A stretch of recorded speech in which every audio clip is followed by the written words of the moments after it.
Hello everyone, welcome back to this new channel and my name is Shivam as you know and आज मैं आपको बताऊंगा जो interesting चीजें इंग्लिश की मतलब नॉर्मली हर कोई यूज कर रहा है, everyone is using, but what is the problem क्या है? प्रॉब्लम ये है कि जनरल होता क्या है, मैं वो चीज बताने जा रहा हूँ जो इंग्लिश में जनरली हर कोई रॉन्ग ही बोलता है, अधिकतर लोग रॉन्ग बोलते हैं। पहले अमेरिकन लोग को बोला करते थे, ब्रिटिश लोग को बोला करते थे, जो हमने उनसे सीखा और अब वो चेंज करते थे। फॉर एग्जाम्पल जैसे कि पहले वो यूज करा करता था हाउ आर यू, हम भी अब यूज करने लगे हाउ आर यू। अब वो यूज करते हैं हाउ आर यू डूइंग, अब हम भी उनसे सीख कर हम यूज करने लगे हाउ आर यू डूइंग। अब वो कोई ना कोई उनमें से वहां पे यूज करता है हाउ हैव यू बीन, तो हम वो भी सीख गए हैं। तो ऐसी कुछ ऐसी चीज है जो वो तो चेंज कर चुके हैं बट हमने चेंज नहीं किया। सेम ऐसी जब कोई रिप्लाई देता है, फॉर एग्जाम्पल जब कोई हमें आई लव यू बोलता है तो सिंपल सा जवाब देते हैं आई लव यू टू, लेकिन वो चेंज कर चुके हैं और अकॉर्डिंग टू ग्रामर इसकी मीनिंग बहुत ही अलग है, इतनी अलग है कि यू कैन नॉट इमेजिन क्या इतनी बड़ी मीनिंग है इसकी। तो क्या मीनिंग है वो मैं बताऊंगा, बट उससे पहले क्योंकि सब क्या होता है, हम अपने मॉम से लव करते हैं तो हम बोलते हैं मॉम आई लव यू, तो सामने से मॉम भी हमें बोलते हैं I love you too. Same ऐसे डैड को बोलते हैं तो डैड भी हमें same I love you too बोलते हैं। सेम ऐसी कभी हमारी कोई गर्लफ्रेंड है बॉयफ्रेंड होता है तो हम उसे भी बोलते हैं आई लव यू, तो सामने से जवाब भी आई लव यू टू ही मिलता है गर्लफ्रेंड बॉयफ्रेंड से। तो क्या वो मीनिंग सही है? नहीं, उसकी मीनिंग अलग है। जो आप सोच रहे हो उसके उल्टा विपरीत है, उल्टा अपोजिट है। तो क्या है मीनिंग वो मैं बताऊंगा, लेकिन उससे पहले हम जानेंगे डिफरेंस बिटवीन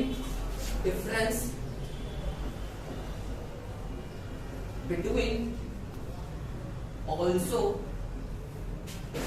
एंड टू। दोनों की मीनिंग देखेंगे क्या होता है। सी ऑल्सो एंड टू, दोनों का मतलब भी होता है, राइट? दोनों का मतलब भी होता है, लेकिन क्या इसे कहीं भी यूज कर दे, मतलब जब मन आए तो ऑल्सो यूज कर दो, जब मन आए तो टू यूज कर दो, ऐसा नहीं होता। अकॉर्डिंग टू ग्रामर वो गलत है। तो कैसे कहाँ यूज करना है, तो उसके कुछ रूल्स है। हाँ, इसके कुछ रूल्स है। क्या रूल्स है मैं बताता हूँ क्या रूल्स है।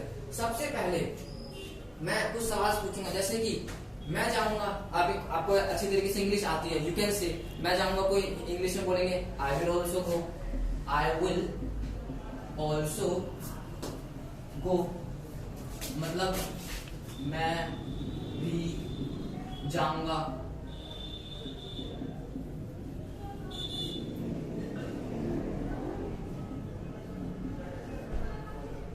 राइट, मैं भी जाऊंगा। मैं बोलूंगा ही विल कम, तो वो आएगा। मैं बोलूंगा वह वो भी आएगा, तो इसको इंग्लिश में कैसे बोलेंगे? आप लोग इजी है, बहुत इजी है। ही विल ऑल्सो कम आएगा ना, ही विल ऑल्सो कम, मतलब वह भी आएगा। राइट, वह भी आएगा, he will also come, he will also come, वह भी आएगा। मैं भी जाऊंगा, आई विल ऑल्सो गो। सो अब टू का मतलब क्या होता है? टू का मतलब सिंपल सा आता है, मैं टू की तरफ आ रहा हूँ, आपको बताने के लिए टू की तरफ। तो टू का मतलब क्या होता है कि मैं खाऊंगा भी। फॉर एग्जाम्पल जैसे कि मैं खाऊंगा आई विल ईट, मैं खाऊंगा भी, आई एम नॉट सेइंग मैं भी खाऊंगा मीन्स मैं भी खाऊंगा, I will also eat, but मैं खाऊंगा भी मतलब कहीं आप पानी पिला के मुझे भेज रहे हो, वो मतलब नहीं, मैं पानी तो पीऊंगा ही पीऊंगा, साथ में खाना भी खाऊंगा, यानी खाऊंगा भी यानी कि I will eat two means मैं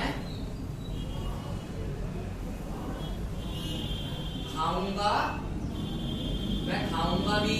मैं यहाँ पर मुझे बस पानी पिला के भेज रहे तो वो भी मैं खाऊंगा भी। सेम ऐसी मैं बाइक भी चलाऊंगा, मैं बाइक भी चलाऊंगा, I will ride bike too, मतलब ये मैं बाइक भी चलाऊंगा। कहीं आप मुझे साइकिल चला के बोल रहे हो कि जा तू चले जा, मैं साइकिल नहीं सिर्फ बाइक भी चलाऊंगा, मैं बाइक भी चलाऊंगा। राइट, मैं बाइक भी चलाऊंगा, कहीं आप साइकिल चलवा रहे हो। तो ये होता है टू का डिफरेंस और भी का डिफरेंस। मतलब सब्जेक्ट के बाद अकॉर्डिंग टू हिंदी सब्जेक्ट क्या होते हैं इंग्लिश में? I we you they he she it name. Same Hindi में बोलूंगा सब्जेक्ट क्या होते हैं? आप बोलोगे मैं, आप, वह, हम, वे।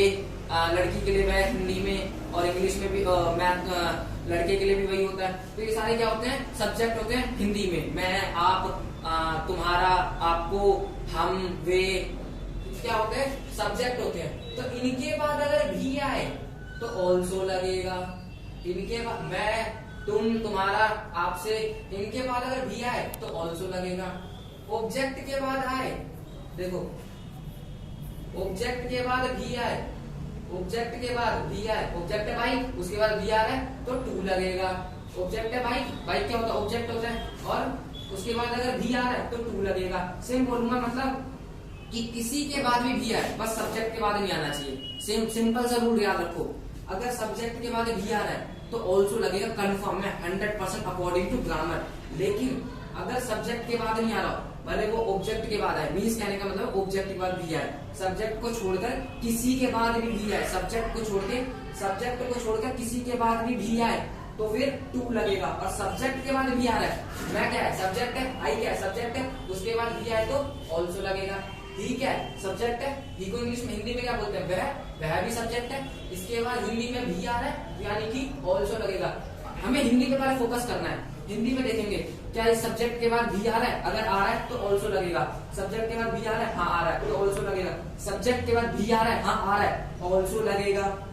सेम ऐसे ही देखेंगे टू, क्या सब्जेक्ट के बाद भी आ रहा है? नहीं, सब्जेक्ट ये ना मैं यानी कि आई, इसके बाद तो भी नहीं आ रहा यानी कि क्या लगेगा? टू लगेगा। सब्जेक्ट क्या? मैं, क्या मैं के बाद भी आ रहा है? नहीं आ रहा। किसके बाद आ रहा है? बाइक, बाइक मीन्स ऑब्जेक्ट, उसके बाद आ रहा है तो क्या लगेगा? टू लगेगा। सब्जेक्ट के बाद अगर भी ना आए तो फिर टू लगा दो, और ऑब्जेक्ट और सब्जेक्ट के बाद जस्ट भी आ जाए तो फिर ऑल्सो लगा दो। यही डिफरेंस है ऑल्सो और भी का, कि ऑल्सो का मतलब भी होता है, टू का मतलब भी होता है, लेकिन कहाँ कौन सा यूज करना है ये इस पर डिपेंड करता है। अगर सब्जेक्ट के बाद आएगा तो you will have to use also, और अगर सब्जेक्ट के बाद ना आ रहा भले किसी के बाद भी आए तो you will have to use too. तो अब तो समझ आ गया होगा कि ऑल्सो कहाँ यूज करना है, टू कहाँ यूज करना है। अब मेन उस पे आ जाओ, जो मैंने आपको शुरू में बात छेड़ी थी। सबसे शुरुआत में क्या बात छेड़ी थी कि कोई भी हमें जब ये बोलता है सिंपल सा, मतलब ये कोई बोलता है तो हम सामने से आप सिंपल सा कभी भी चैटिंग करते वक्त ये लाइक टू लाइक क्या बोलते हैं? ये दे देते हैं,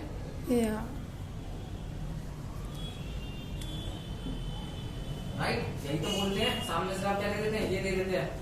अब इसकी मीनिंग चेक करते हैं, मीनिंग क्या होती है? इसकी मीनिंग क्या होती है? मैंने बताया था ना, सब्जेक्ट के बाद अगर भी आए तो ऑल्सो लगेगा, सब्जेक्ट के बाद भी आए तो ऑल्सो लगेगा। सब्जेक्ट के भी ना आए, सब्जेक्ट के भी ना आए और किसी के बाद भी आए, भले ऑब्जेक्ट के बाद आ रहा तो टू लगेगा। सेम ऐसे। अब हम तो मीनिंग जानते हैं, हमें लगता है कि आई लव यू का जो मतलब है मैं,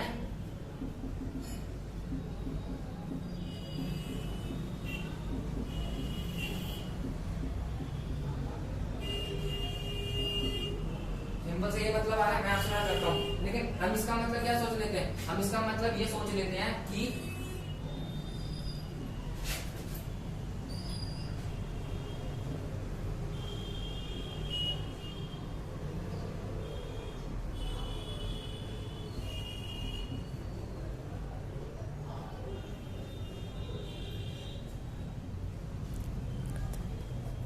सिंपल सा मतलब ये सोच लेते हैं इसका कि इसका जवाब ये है मैं आपसे प्यार करता हूँ, और आई लव यू टू का जवाब सिंपल सा मतलब क्या है? मैं आपसे भी प्यार करता हूँ। लेकिन नहीं, ये मतलब नहीं होता इसका मतलब ये नहीं होता। फिर क्या होता है? मैंने बताया था ना, अगर मैं के बाद भी आएगा तो क्या लगेगा? इसके पास आ जाओ, ऑल्सो और भी दोनों का मतलब, ऑल्सो और टू का मतलब दोनों का मतलब भी होता है। लेकिन मैं के बाद जब आए, सब्जेक्ट के बाद जब भी आए तो क्या लगता है? ऑल्सो लगता है। यानी कि इसका सिंपल मतलब क्या आना चाहिए?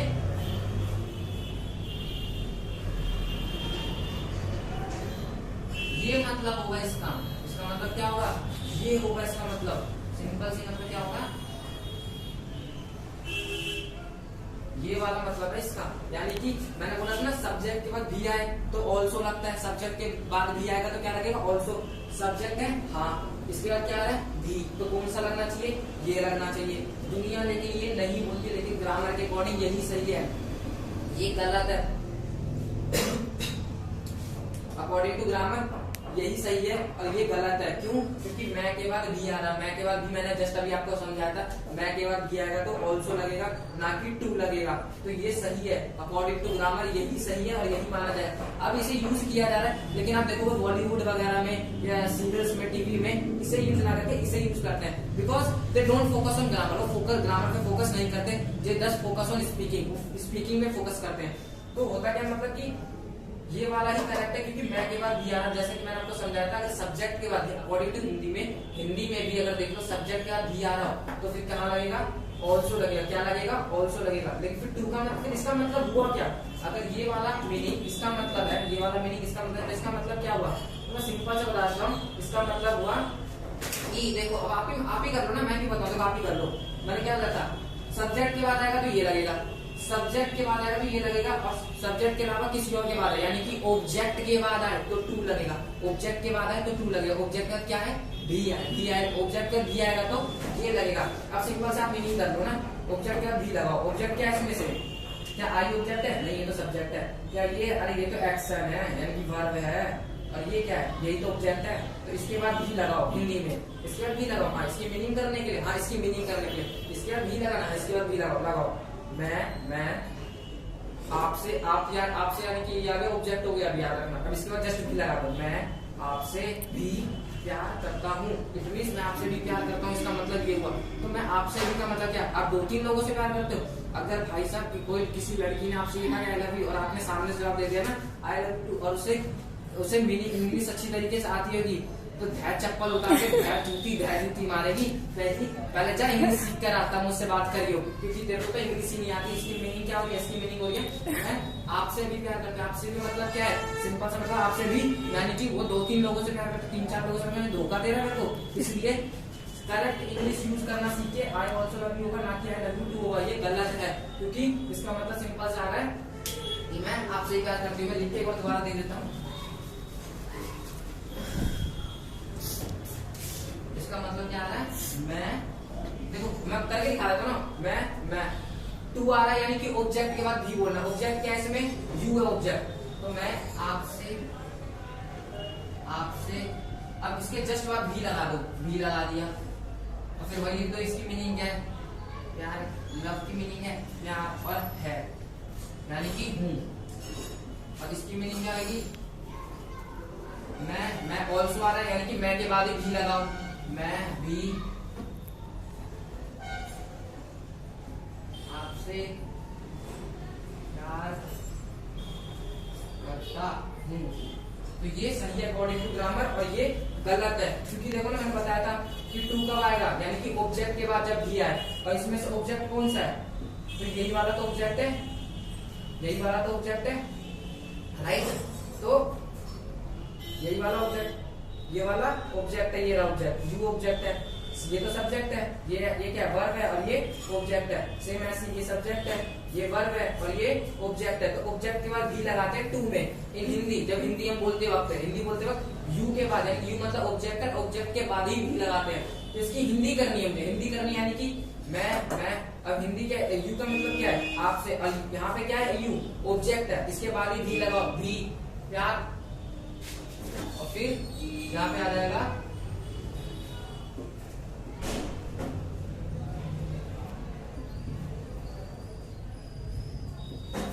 करता हूँ, और इसमें ऑल्सो में, यानी कि मैं के बाद ही लगाते हैं। तो I also love you means मैं, और जस्ट मैं के बाद ही लगाना होता है। मैंने बताया था, यहाँ पे सिखाया था शुरू में, मैं के जस्ट बाद, तो मैं के जस्ट बाद लगा दो, मैं भी आपसे प्यार करता हूँ। तो इवेंचुअली हम यही बोलना चाहते हैं ना, तो ये करेक्ट है। यही वाला तो बोलना चाहते हैं हिंदी में, तो ये वाला करेक्ट है। क्या ये वाला हम बोलना चाहते हैं हिंदी में? नहीं, तो ये गलत है, ये वाला गलत है। इसलिए अकॉर्डिंग टू ग्रामर हमेशा यही वाला बोलना चाहिए। मेरी तो समझ आ गया होगा। Thank you for watching this video and please subscribe and comment also and like this video. Thank you.